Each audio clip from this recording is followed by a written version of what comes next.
Jadi Nuh melapor apa saja yang sudah terjadi. Sesungguhnya kami utus Nuh kepada kaumnya. Inti dakwah semua nabi dan rasul adalah ayat ini. Karena responnya tetap sama, yakni penolakan.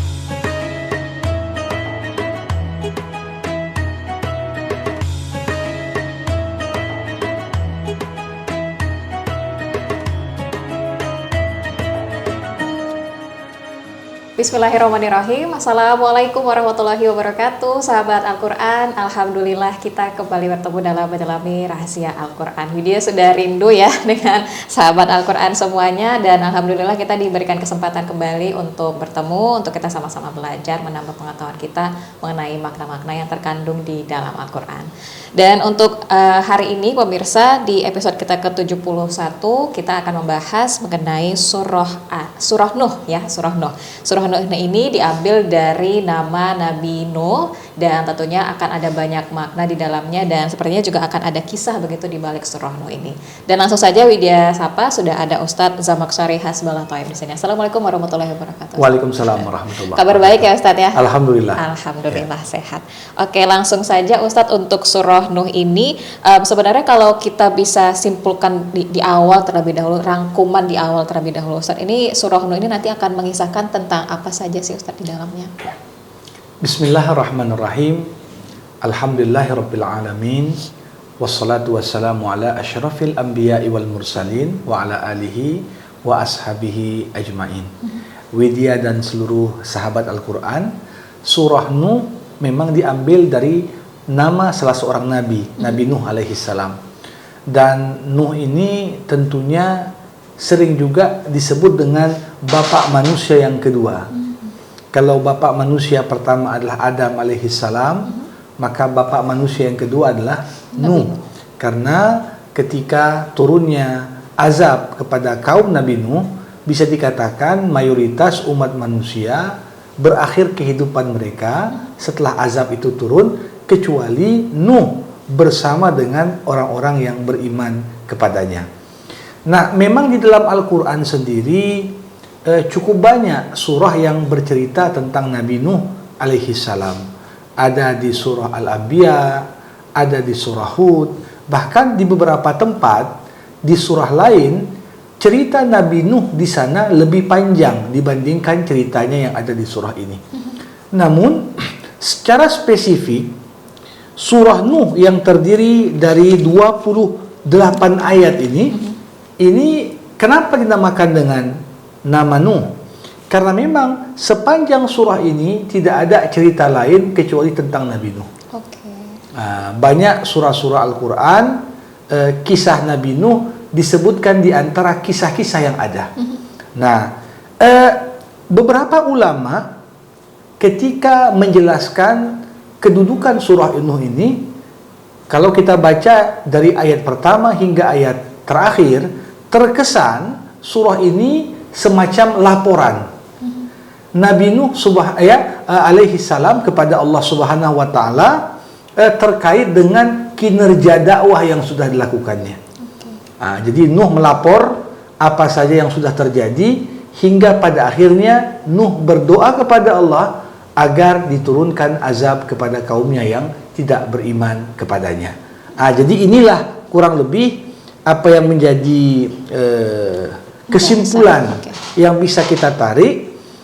Di surah ini tergambar bagaimana sifat Nuh alaihi salam yang harus jadi teladan bagi setiap orang yang ingin mengajak pada kebaikan.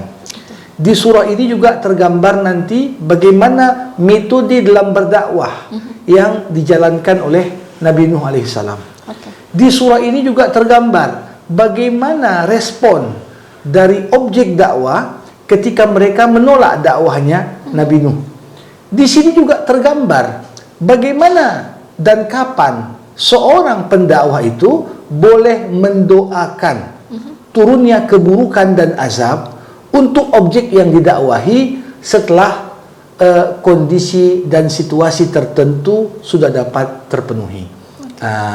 Paling tidak bisa kita gambarkan bagaimana kalau mau jadi seorang pendakwah profesional harus bisa minimal mencontoh apa-apa yang ada dalam surah ini. Oke, baik. Dan ini panutannya di sini adalah Nabi Nuh begitu ya, Ustaz? Betul ya? sekali. Oke, langsung saja kalau begitu di poin yang pertama menjelaskan mengenai kisah diutusnya Nabi Nuh kepada kaumnya. Seperti apa kisahnya, Ustaz? Ya, tentunya hampir sama dengan seluruh nabi-nabi yang ada. Nabi Nuh diutus Allah kepada kaumnya. Dan memang Allah tidak mengutus satu nabi dan rasul kecuali kepada kaumnya masing-masing. Satu-satunya nabi yang diutus untuk seluruh umat manusia hanya Nabi Muhammad SAW. Ya. Nah, kenapa Nabi Nuh diutus untuk kaumnya? Sebagaimana nabi-nabi yang lain juga diutus untuk kaumnya. Karena kunci sukses dalam berdakwah adalah bagaimana seorang ketika mengajak kepada kebaikan itu, dia gunakan komunikasi yang bisa ditangkap oleh kaumnya dengan baik. Wa ma arsalna mir rasulin illa bilisani qaumihi. Kami tidak utus seorang nabi ataupun seorang rasul, kata Allah, kecuali nabi itu mengajak pada kebaikan dengan bahasa yang cocok dengan kebutuhan kaumnya. Nah, maka dari itu pembuka surah ini Allah ingin gambarkan apa sebenarnya sifat dakwahnya Nabi Nuh. Inna arsalna Nuhan ila qaumih. Sesungguhnya kami utus Nuh kepada kaumnya. Apa inti dakwah Nabi Nuh? An anzir qaumaka min qabli ay ya'tiyahum adzabun alim. Berikan peringatan kepada kaummu sebelum turun azab kepada mereka. Jadi sebenarnya dalam hidup ini Allah Subhanahu wa taala sudah berikan kepada kita petunjuk yang banyak sekali supaya kita bisa menapaki jalan kebenaran. Pertama, Allah berikan pada kita akal sehat untuk menimbang. Kemudian Allah ciptakan kita dengan fitrah yang condong pada kebenaran. Tak cukup sampai di situ, Allah utus nabi dan rasul sebagai pemberi peringatan. Nah, kalau petunjuk yang sudah begitu banyak ini tidak juga direspon dengan positif, maka turun azab tadi. Konsekuensinya adalah turun azab. Azab. Ini sama seperti seorang sahabat Rasulullah pernah suatu ketika minta kepada Nabi sebuah pesan. Wahai Rasulullah, berikan kepadaku satu pesan yang singkat dan padat. Ketika itu Nabi berkata kepadanya, katakan, aku beriman kepada Allah, kemudian istiqomahlah engkau. Kemudian sahabat tersebut bertanya, Rasul, bagaimana sekiranya aku tak bisa istiqomah? Nabi menjawab, idzan ista'idda lil bala. Kalau tak bisa engkau istiqomah dan komitmen untuk menjalankan aturan Allah, maka siap-siap kau mendapatkan bala dan ujian. Jadi turunnya azab itu adalah konsekuensi dari kita mengabaikan petunjuk-petunjuk yang begitu banyak dalam hidup ini. Ini yang kemudian menjadi inti dakwah Nabi Nuh alaihissalam. Apa yang kemudian dilakukan oleh Nuh? Nuh berkata pada ayat kedua, Qala ya qaumi inni lakum nadhirum mubin. Berkata Nuh, wahai kaumku, sesungguhnya aku bagi kalian adalah pemberi peringatan yang jelas. Jadi selalu Nabi itu mengajak kepada kaumnya dengan panggilan yang begitu indah, wahai kaumku. Kata panggilan ini menunjukkan bahwasanya apa? Sebenarnya orang yang mengajak pada kebaikan itu selalu peduli kepada kaumnya. Tidak ada kepentingan pribadi bagi Nuh dari dakwahnya. Dia berdakwah dan mengajak pada kebaikan semata-mata untuk kebaikan dari kaum yang diserunya. Maka dari itu, kalau kita melihat apa yang disampaikan oleh Nuh, ani'budullah wattaquh wa ati'un. Inti dakwah semua nabi dan rasul adalah ayat ini. Ani'budullah, sembah Allah, wattaqu, bertakwalah kepadanya, wa ati'un, patuhlah kepada nabi dan rasul yang diutus Allah. Jadi Nabi Muhammad juga begitu ngomong, ya qul in kuntum tuhibbunallah fattabi'uni. Kalau kalian betul cinta sama Allah, ikuti aku, kata Nabi. Ati'ullah wa ati'ur rasul. patuhi Allah, patuhi Rasul.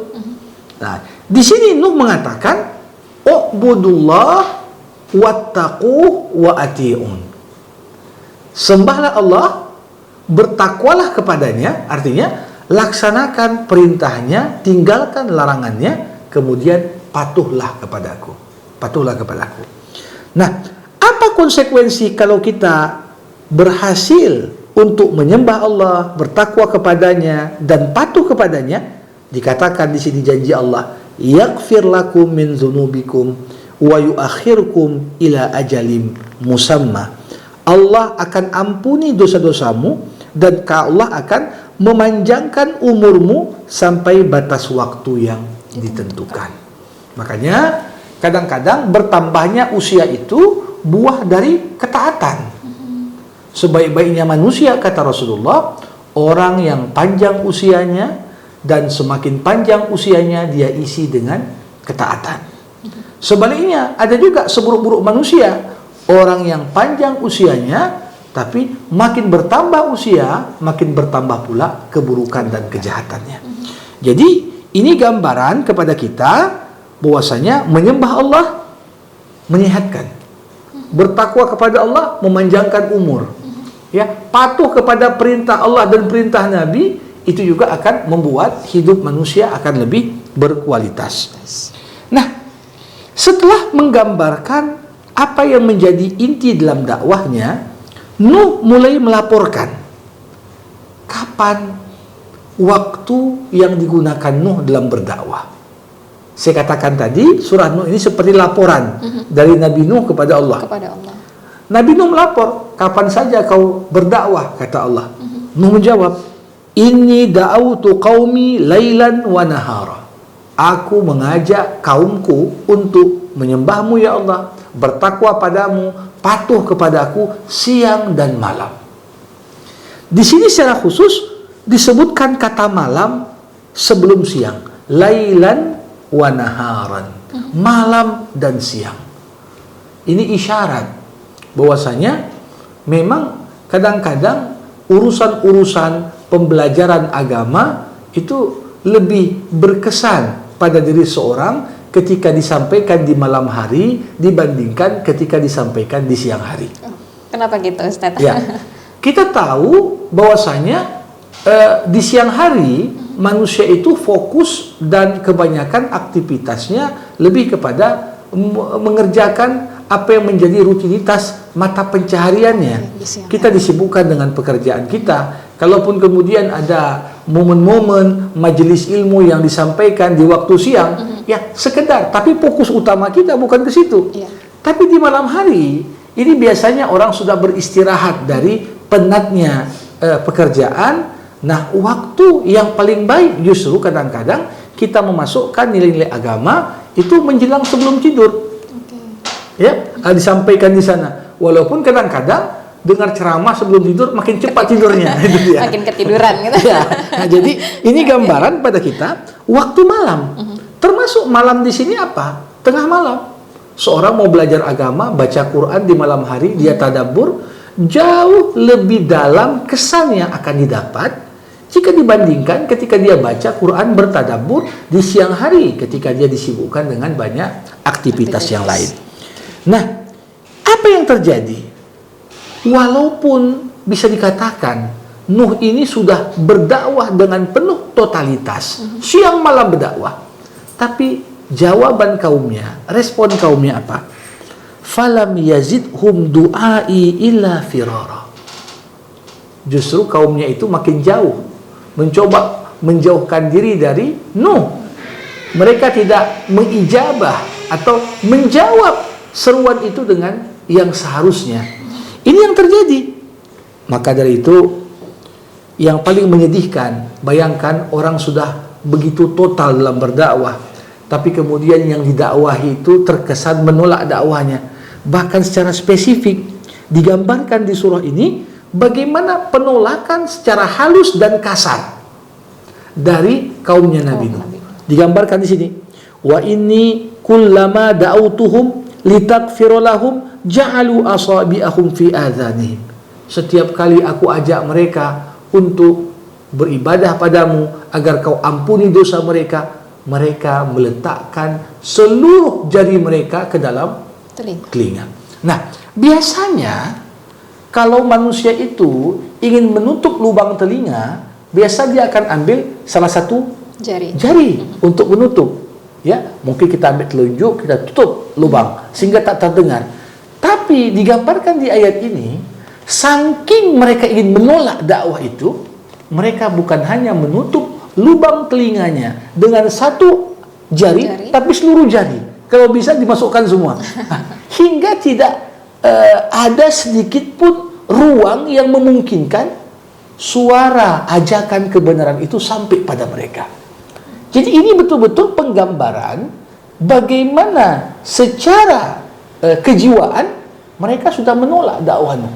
Walaupun Nuh menggebu-gebu dalam berdakwah, tapi mereka tidak memberikan peluang dan kesempatan sedikit pun, hingga suara Nuh pun tidak ingin mereka dengar. Itu terjadi sejak awal dakwah ya Ustaz, sampai akhir.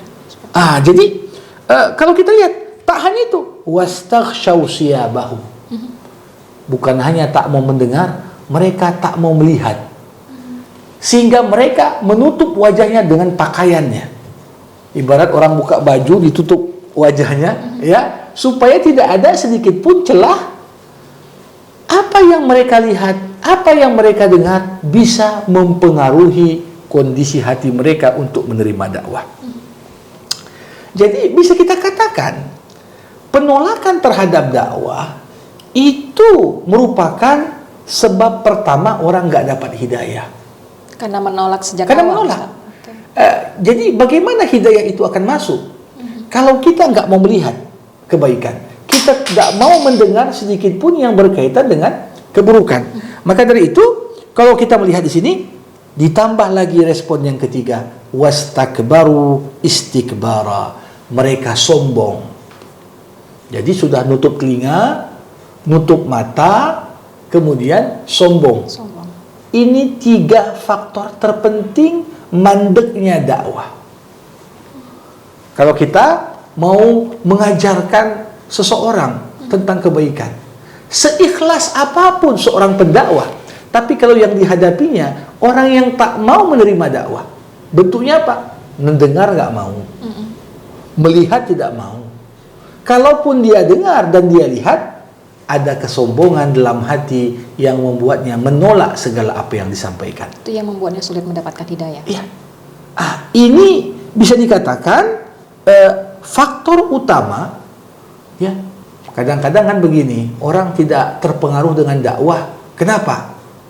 Mungkin kita katakan ada sebab yang berkaitan dengan si pendakwahnya. Pendakwahnya yang mungkin caranya kurang baik, atau kemudian boleh jadi dia kurang ikhlas. Karena keikhlasan dalam berdakwah itu faktor kunci. Dikatakan oleh para ulama, sesuatu yang keluar dari hati yang ikhlas akan mudah masuk ke dalam hati yang mendengar. Tapi bagaimana bisa masuk kalau telinga ditutup? Sesuatu yang keluar dari hati yang ikhlas akan mudah ditangkap oleh mata yang memandang. Tapi bagaimana bisa masuk ke dalam hati kalau mata pun ditutup?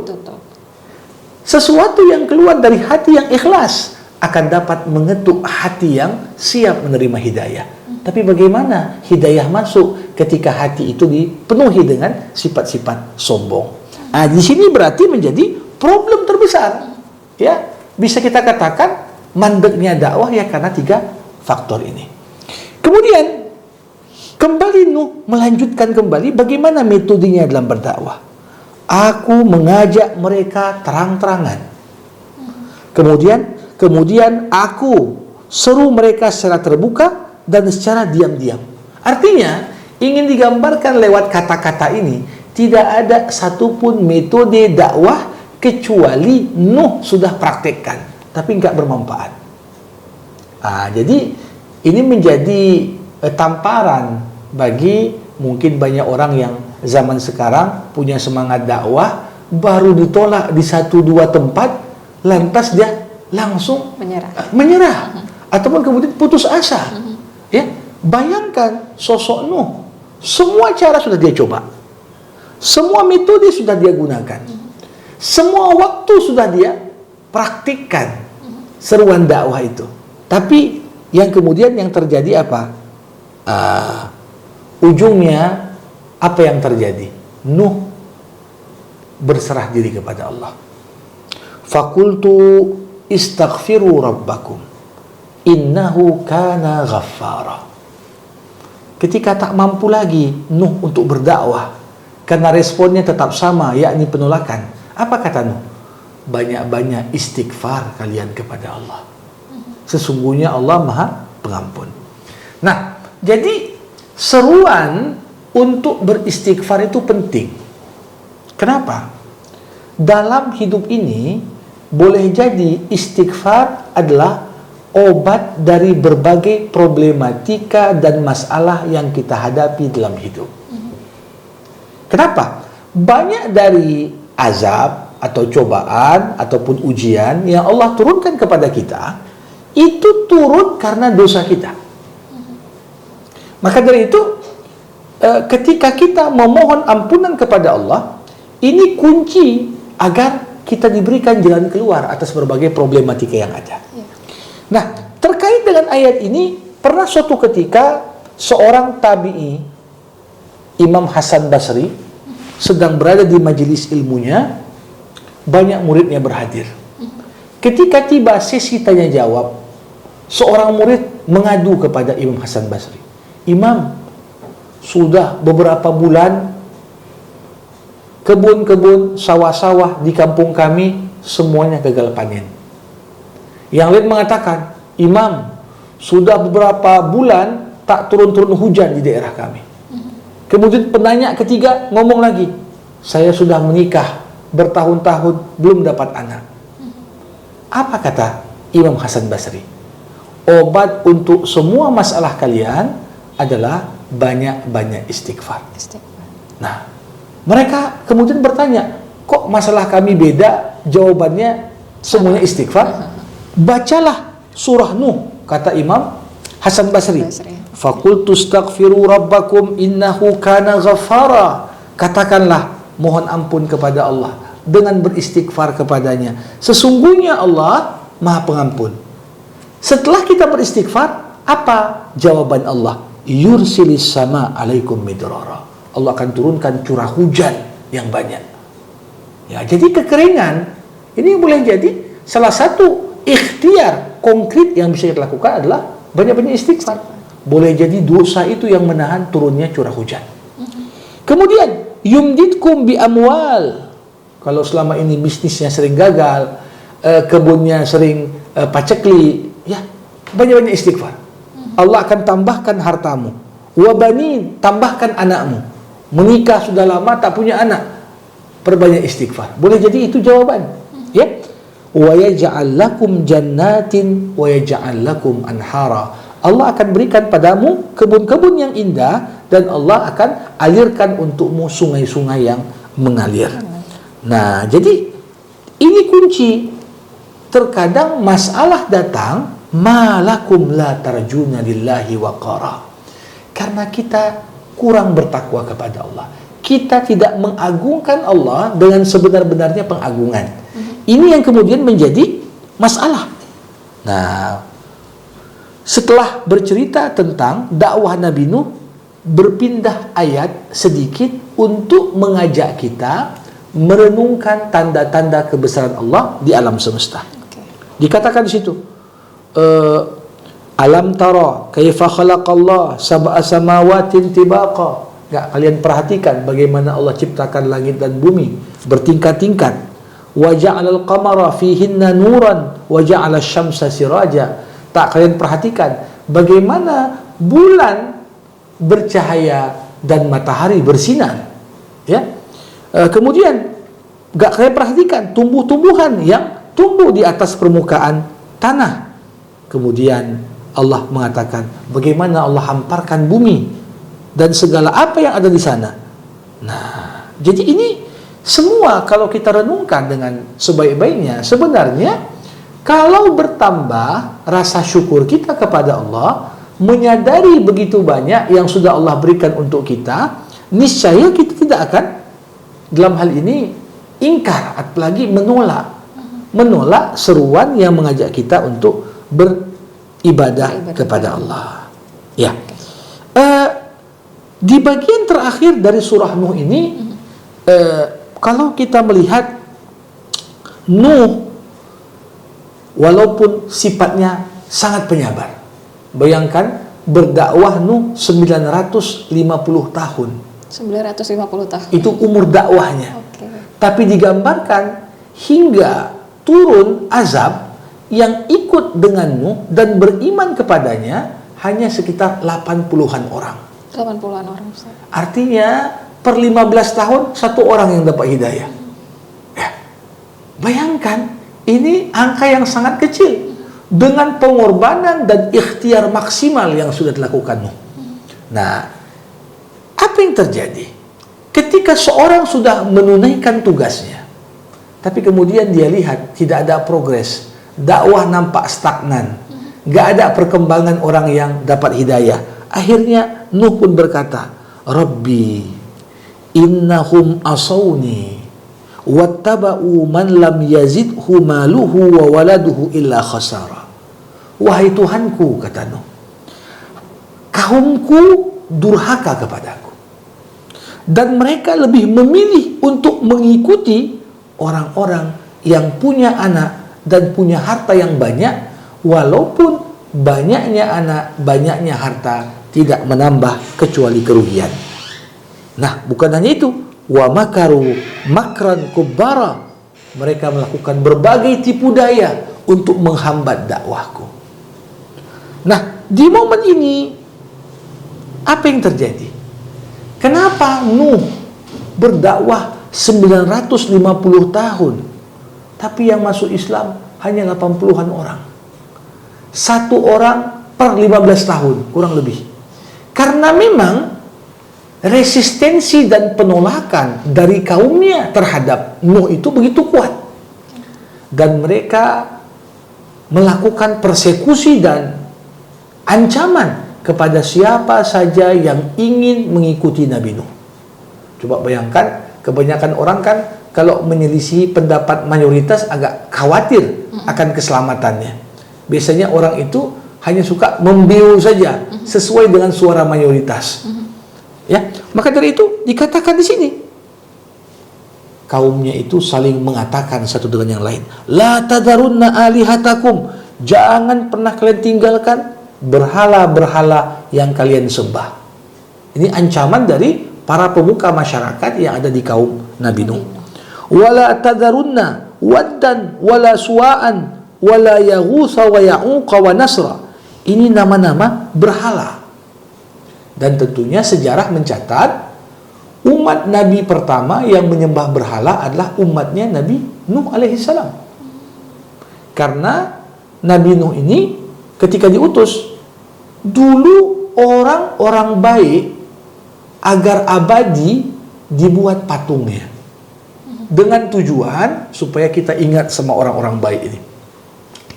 Tapi terjadi perpindahan generasi, pertukaran generasi. Generasi yang datang kemudian tidak tahu kenapa patung itu dibuat. Niat pertama bagus untuk mengabadikan kebaikan mereka.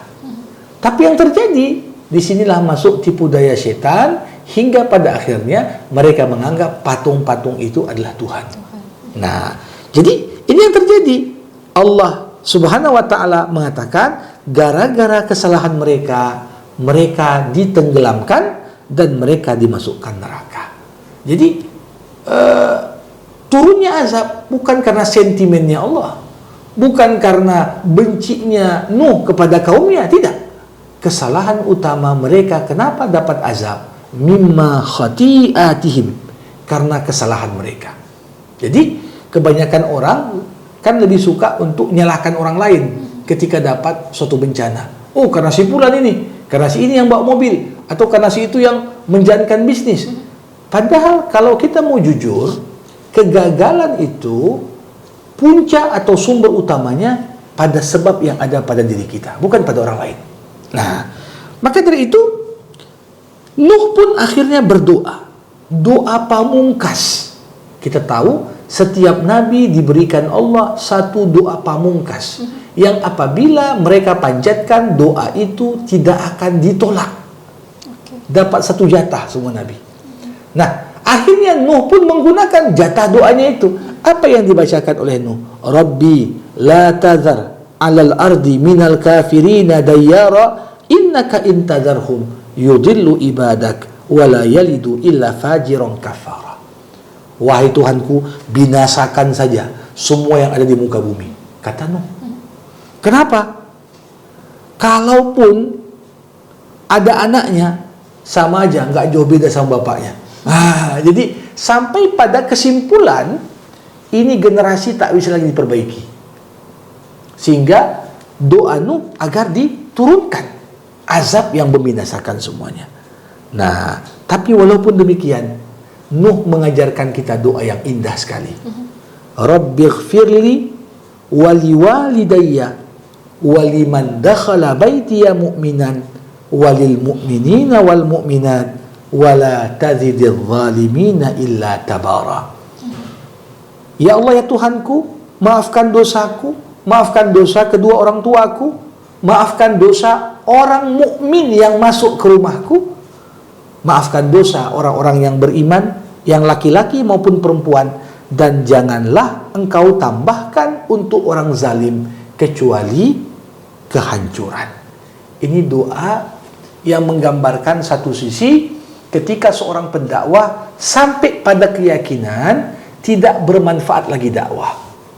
Dia sudah ikhtiar maksimal, segala cara sudah ditempuh, segala metode sudah dicoba, tapi nggak ada progres dalam dakwah. Bolehlah diucapkan doa pamungkas sebagaimana yang dipanjatkan Nuh minta dibinasakan manusia, orang-orang yang kufur kepada Allah Subhanahu wa taala. Ini menunjukkan boleh kita berdoa yang buruk, tapi bukan ditujukan untuk person secara khusus. Kalau seorang berdoa, ya Allah binasakanlah orang-orang zalim, boleh. Yang tak boleh kita sebutkan nama orang. Ya Allah binasakanlah si fulan, tak boleh. Kenapa? Karena lewat doa-doa itu hakikatnya yang kita doakan perbuatan buruk yang mereka kerjakan, itulah yang menuntut adanya azab sebagai bagian dari keadilannya Allah. Ini gambaran kesimpulan yang bisa diambil dari surah Nuh alaihi salam. Oke, jadi ada doa pamungkas ya Ustadz ya, yang punya Nabi Nuh ini, dan kita juga menggunakannya nggak boleh sembarangan juga. Betul. Nih Ustadz ya, karena nggak suka sama orang langsung diucapkan doa gitu. Oke, baik, sahabat Al-Quran, untuk surah Nuh kita sudah selesai sampai di sini. Banyak makna yang tadi sudah disampaikan juga ya oleh Ustadz Zamaksyari. Mudah-mudahan ini bisa kita petik dan tentunya seperti biasa kita amalkan juga di kehidupan kita sehari-hari. Dan video tutup sampai di sini. Seperti biasa, video ajak lagi untuk like, komen, dan subscribe ke YouTube channel kita. Kita akan kembali lagi di episode selanjutnya. Wabillahi taufiq wal hidayah. Wassalamualaikum warahmatullahi wabarakatuh.